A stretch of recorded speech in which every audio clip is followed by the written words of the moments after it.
Welcome to One Mo Project. I'm Monique. Today we're going to make 5 or 6 different ornaments from fabric. It's going to be a lot of fun. I hope you enjoy it.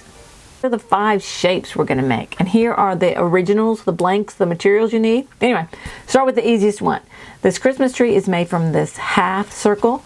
So start about 1/3 of the way down and fold it back and forth 3 times and you get this skinny Christmas tree. Iron it. Ready for a hanger. So good. And if you like a fatter tree though, you can fold it twice instead of 3 times and there you go. That's got to be about the easiest that it's going to get. Then you can add a hanger. I made a bunch of different hangers for different ones, so as you make yours you can decide which kind of hanger you want to put on the top. You can do them all the same, you can do them all different. You can not have a hanger, but that's going to make it hard to put it on your tree. So anyway, this one has a bow on the top and then just a loop sticking out from it. And then the green one has a bow that's tied differently. The first one, the red one, that's one single overhand knot and makes the tails of the ribbon stay together. This is a square knot which lets the tails go out opposite from each other. So you get a different look in the way it's tied. And then I add that hook to that one and the loop to this one. So easy peasy. So this one's pretty easy. It has a little bit of sewing, but it's not too hard. Start by using a pin to mark the center of each of the 5 sides of this pentagon. And then that will help you to fold them evenly in so that your star is even instead of almost. So once you get the points folded in between the pins, give it a quick iron, and there you have it. But this one now you're going to get to sew. When you have your thread on your needle, make the knot in your thread maybe a couple of inches from the end of the thread, and you'll be able to work with that tail to tie it off once you finish each of these tacks on the points. Like I said earlier, if you want to add beads, you can add beads to these points. If that's something that you want, that would be fantastic. I only added beads to a few of them, but you're welcome to use more beads. Here, tie it because you have that long tail. You can reach in there and tie it. I did 3 overhand knots and then trim off the tail of your thread. And then do it around on the other 4 points. But that's pretty easy. Then you're ready to put a hanger on it. This hanger I'm going to put some beads on. I didn't put them on the ornament, I'm going to put them on the beads. That is a piece of polar fleece there, and that just keeps the beads from rolling away from you, especially if you're on a nice smooth table. So you don't have to go hunting them on the floor. They'll be just right there handy. If you close this last little bit of the loop really tight, it won't let the beads slide off. And that way next year when you get them out, they'll still have the beads on them.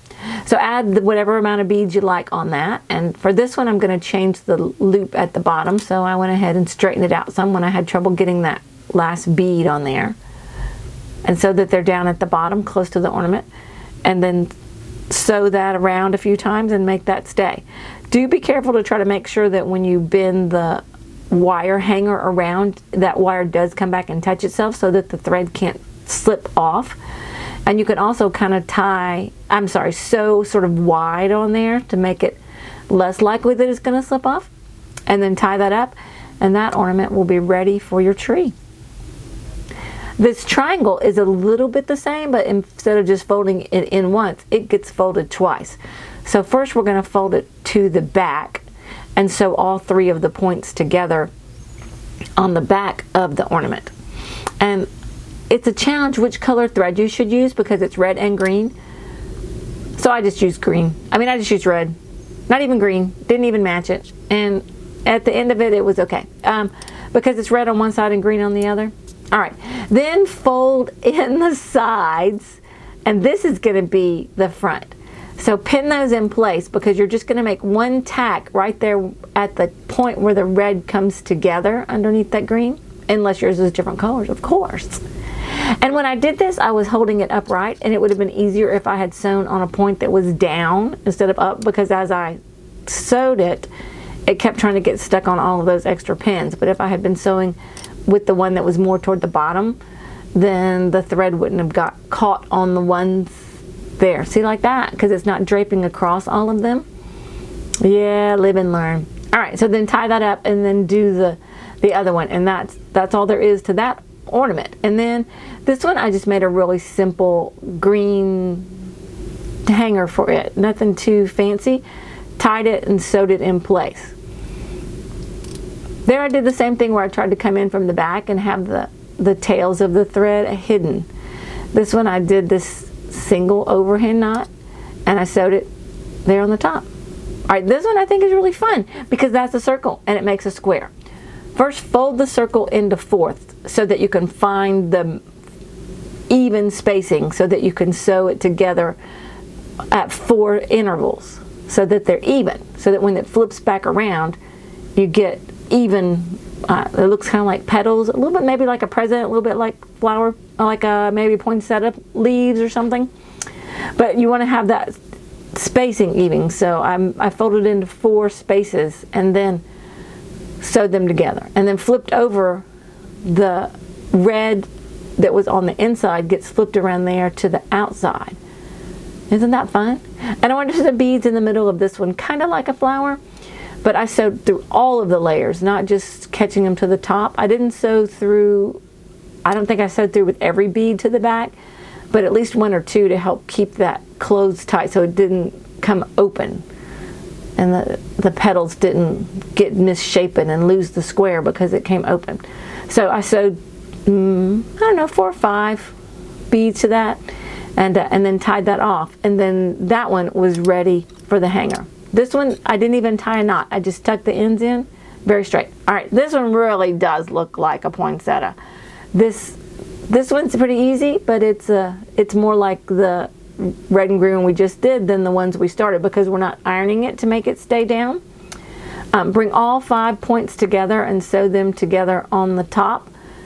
You might play with it before you get started to make sure that whichever side you want to be the petal looking part is on the inside so that it gets flipped around to be the outside. This one I wanted to look like a poinsettia, so I made sure that I had the red on the inside so that it came to the outside. When I tied that thread off though, I did not cut it because I was going to go ahead and use that to make these, to sew the beads on.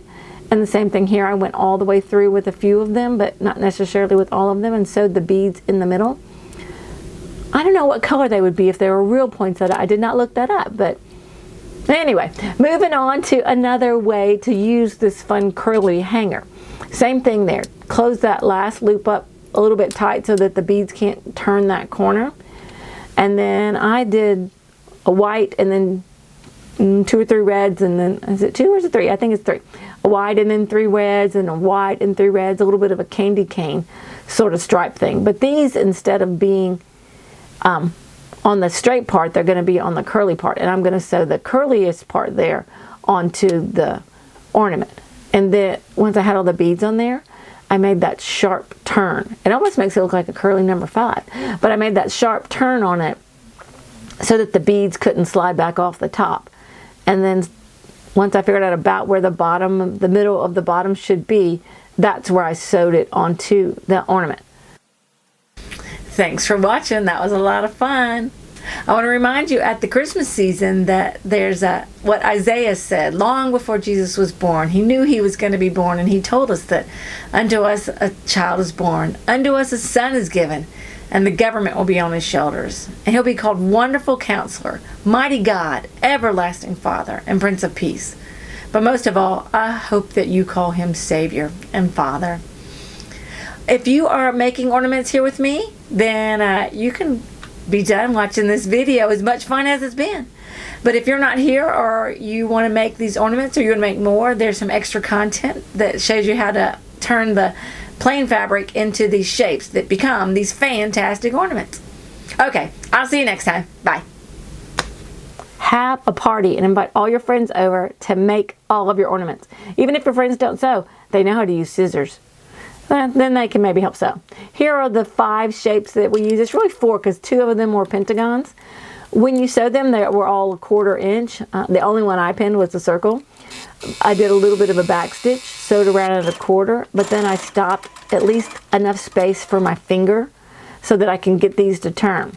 Any of them that had points, make sure you sew the point and leave the opening on the side. That'll make it much easier to have a nice finished product. Leave about a finger's worth to stick your finger in to turn it. The triangles, leave the gap on the side, not at the point. And one more. This one, the original instructions showed you sewing it all the way closed, cutting a hole, turning it. I just didn't think that was the way I wanted to do it. Plus I was on a roll. All right, be sure to clip your corners because that keeps it from being so bulky so that when you turn it right side out, you get better looking corners. And I cut off a little more on the triangles because it's such a small space so that you could get it turned all the way out and have a nice point.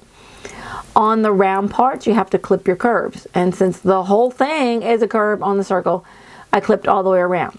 However, I did not make any clips in that little opening section because then it tends to make a sharp place on it. And then the same thing with the half circle. Put your finger in, see, flip it out and turn it right sides out, give them a press. They all needed to be top stitched because they had that hole. That was the way to close it up. A straight stitch is perfectly fine. But if you happen to have a machine with a whole bunch of fancy stitches on it, here's a chance to play with them. There's not always a chance to play with them, but this was kind of fun to do different ones on all of these different ornaments.